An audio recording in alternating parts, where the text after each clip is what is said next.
The United Kingdom, a bastion of precision railway technology.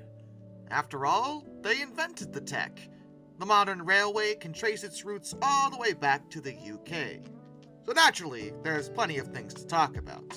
But today, we're gonna discuss... Not you. Get out of here! We're gonna discuss one member, in particular, of the Big Four. Now, Big Four is a pretty common name for large companies, depending on what field we're in, but in this context, it refers to the Big Four British railway companies, namely the Great Western Railway, the London, Midland and Scottish Railway, the London and North Eastern Railway, and the Southern Railway.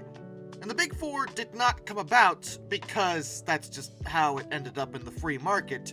No, this was a government intervention thing, involving the Railways Act of 1921, sometimes called the Grouping Act. This was an act of the UK's Parliament that was intended to help the railways economy because, frankly, it had gotten just a little bit out of control. There were a lot, and I mean a lot, of different railway companies in the UK, and the UK really isn't that large in the grand scheme of things. And yet, it contained over 100 different railway companies, all in competition with each other, and this resulted in, frankly, no one making any money, because there just wasn't room. The government was kind of forced to step in during World War I, because they placed all of them under state control purely to handle the war effort.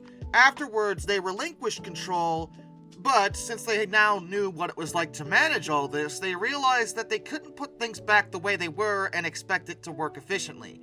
There had to be something done. Complete nationalization, which would come much later, was considered at the time, but that was rejected.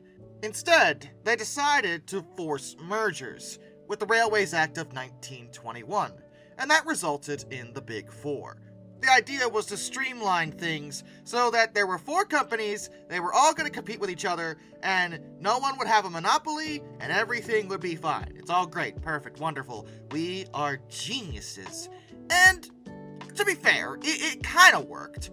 It wasn't a perfect solution, but the Big Four ran pretty well overall for quite a few years, until they just decided to nationalize everything.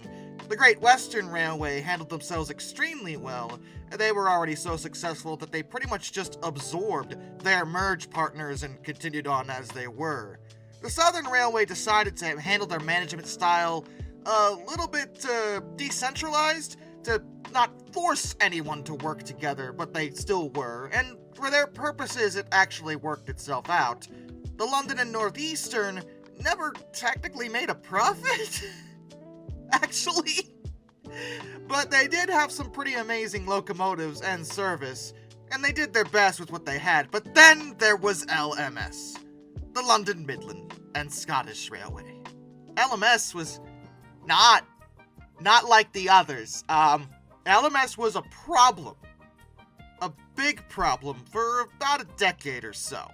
Now, they were made up of multiple different railways, obviously, but the two we're going to zero in on are the London and North Western Railway and the Midland Railway, who, in fairness, made up the bulk of the merger. LMS would wind up being the largest of the Big Four in terms of total trackage. They were, for a time, the world's largest transport organization and the largest commercial enterprise of the British Empire, as well as the United Kingdom's second largest employer, just after the post office. So, yeah, they were big, and that's great. That means they got a lot of room to work, got a lot of trains, we're gonna move people and move stuff, and everything's gonna be fine. All the suits are trying to kill each other. Yeah, see, the issue with this particular merger is something we've discussed, well, many times before when it comes to corporate mergers. Namely, that 2 of the merged partners hated each other's guts. In this case, it was the aforementioned London and North Western and Midland. The Northwestern and the Midland were the antithesis of each other in terms of management styles as well as locomotive design.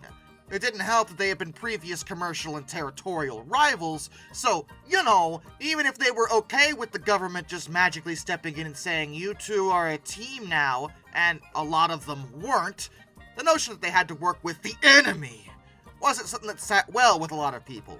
Another problem was that, unlike Penn Central, interestingly enough, where each side of the merger got pretty fair positions of power when it comes to the board of directors and all that, Midland basically got all the control, with Northwestern getting almost none of it. And Northwestern hated that, and it only got worse over time. It got so bad that the company began sabotaging itself. Trains that were scheduled to, link up and exchange coaches and stuff like that.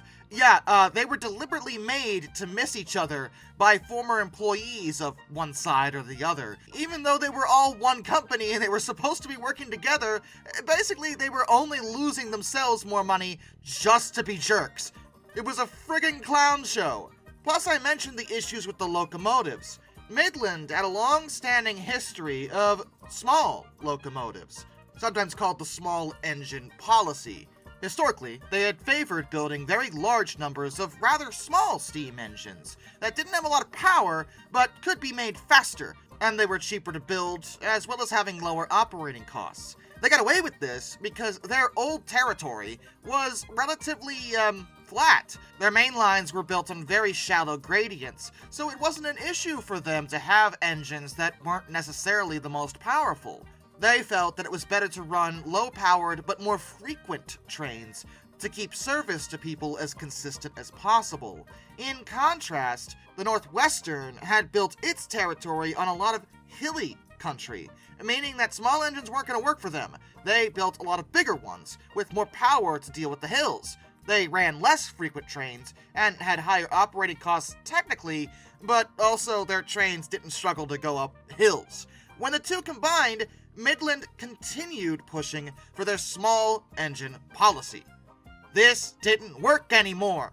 The territory was much larger and had actual hills to worry about, meaning the small engines they were building weren't actually up to snuff. This forced them, in many areas, to double head or provide banking engines, which, regardless of how you handle that, means you're paying another crew and using another locomotive, where a single big one would only need one crew and, well, only one locomotive. Do you see the problem here? Yeah, you were saving money and construction costs, but you still had to build more in general and pay out more wages. The Northwestern employees tried to explain to their new Midland bosses that, hey guys, we have hills! But for a time they were like, those Northwesterners know nothing. They don't know how to run a railway. We do. It's our way or the highway. But eventually they did start to see the problem, mostly by looking at their expense reports. The chief mechanical engineer for most of the 1920s was Henry Fowler. He was from Midland and originally was focused on the small engine designs. But by 1927, even he was like, yeah, this is not working anymore. So he designed the Royal Scot class, which were much larger and more powerful, more expensive to build, sure, but they could actually handle things like hills. They got help from the North British Locomotive Company to put these together since they had more experience with larger locomotives. This helped alleviate some of the problems, but things didn't really start to change for good until 1932, when Fowler was superseded by William Stanier. Stanier was brought over from the Great Western Railway, and he was good. Really good. He was specifically chosen by Sir Josiah Stamp, who was chairman of LMS at the time. Stanier already had a background as an innovator, and he proceeded to introduce much more modern and more powerful locomotive designs, including the legendary Black 5 and 8F locomotives. That changed things a lot for LMS, mostly because the Midland brass had to admit that the large engines were doing better. With those issues resolved, and with Stanier offering new ideas that everyone actually agreed on, suddenly everyone started to kind of get along. The infighting started to die down, and it's just funny to think about because, it just sounds like a bunch of bros. You get a couple of bros together, maybe they don't like each other, maybe they hate each other, but then you put them in front of a really nice car like a Mustang, a classic Mustang. I'm like, oh yeah, I love Mustangs. You do too? Wow, you also like Mustangs? Yeah, I like Mustangs. Oh man, did we just become best friends? I think we did, bruh. Except instead of a classic Mustang, it's a Black 5 steam locomotive. But you see my point. The new locomotives changed things for LMS overall, and they would move forward without much issue. Though they never made too much of a profit, they did make some, right up until the government stepped in again and decided no more Big Four. It is now only one, British Railways. But we've already talked about them. I don't want to do it again. You can't make me! No. What? I said no. Why not? I don't want to. But I've got a gun. I don't care. Doesn't make any sense. Too bad. And with that, a special thank you to all my underwater train finders, some Dude 267, Benjamin Owens, and Zach A1, Arthur Roy, Jack Carson's Railroad Videos, Lord Off 444, iSurfer 1405, Charles Kwiatkowski, Matt Weaver, Tom Red Lion, NS Productions 8104, Wheeljack 8401, Rescues Greyhounds The Baxter, Josh Johnson, Caleb Brainwaters, Prez Trenton, Master of None, Travis Delinsky, JBL Explorers, Tommy Rossini, Ben McCullough, Panzer Kitson 131, Just 232, Mark Holding, Mr. Terevel, Hayden DeGrow, Bad Train Punzer Best, Kurt Forkum, Harry, Drew Debris, George Kenny, Kevin Wood, Hendrick Motorsports Fan 5, Hannah Bird, Duraushi, A Person 723, William Nemo, Dr. Racer 78, Shimasu, Metal for Life Guy, Andrew Bowen, Crimson Rose, Ryan Wehofer, Zintac M, Boss K, Orange Glass, Andy, Ohio Trucker 1, Windy City Rails, John Videola, Extra Special J, Bob Condirk, Jared Russell, Levi Anderson, Darrell Williams, DE Ultra, Connor Hahn, AJNH86, Brian Philly, Murder Jonesdahl, Nathaniel Brown, Robert Bonasari, Liam Wright, Mr. Sleepy, AET Museum, Jonathan Coco, NJ1969, Zen Dog, Rashad Austin, Wes Most, DFL Church, and of course, my dad. Till next time, this is Darkness, and I bid you all a fun farewell.